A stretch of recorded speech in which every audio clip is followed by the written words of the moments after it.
শ্রীকৃষ্ণের লীলাক্ষেত্র বৃন্দাবন আর শ্রীচৈতন্যের লীলাক্ষেত্র পুরী। পুরী আর বৃন্দাবনের এই দুই লীলাক্ষেত্র একই সূত্রে গাঁথা পড়েছে পুরীর গুপ্ত বৃন্দাবনে। পুরীর স্থানীয় দর্শনীয় স্থানের মধ্যে এটি উল্লেখযোগ্য।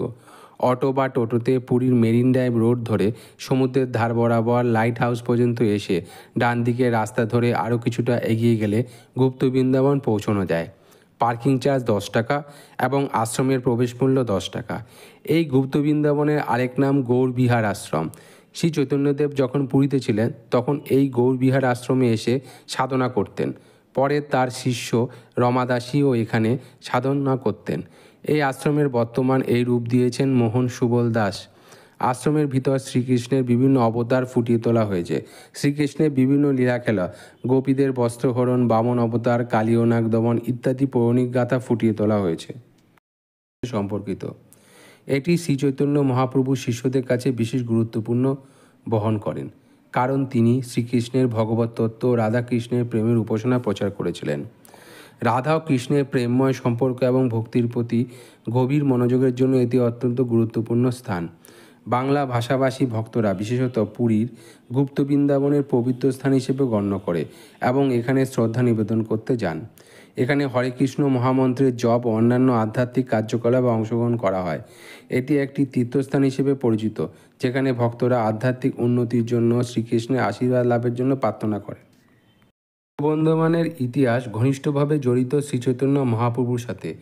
তিনি 1510 সালের দিকে পুরীতে আসেন এবং এখানে তার জীবনের শেষ অংশ অতিবাহিত করেন। পুরীর গুপ্ত বৃন্দাবন শুধুমাত্র একটি ভৌগোলিক স্থান নয়, এটি বৈষ্ণব দর্শনের একটি গুরুত্বপূর্ণ অংশ, যেখানে ভক্তরা শ্রীকৃষ্ণ ও শ্রীচৈতন্য মহাপ্রভুর চরণধুলি অনুভব করতে পারেন।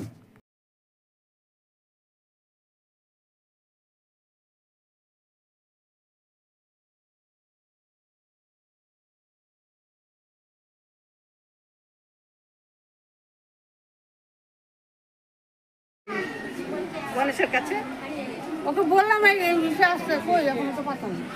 হ্যাঁ আমি ওই দিয়ে যাও, আমি ওই দিয়ে সামনেটা দিই। হ্যাঁ যাইতে লাগবে না, তুমি বলো সামনেটা দিকে আসো। হ্যাঁ গণেশের ওখানটা দেখতে বললাম যে এখানে আসো।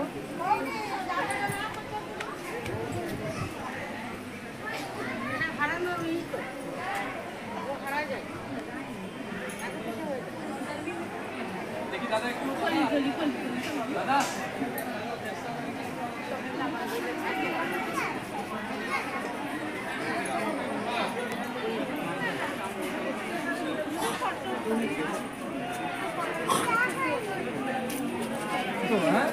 এত লেট করতে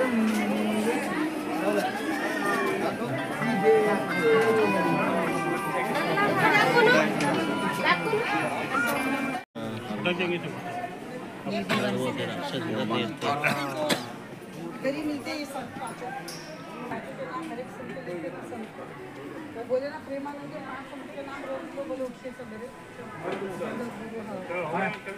जले দিতে ভদ্র হচ্ছে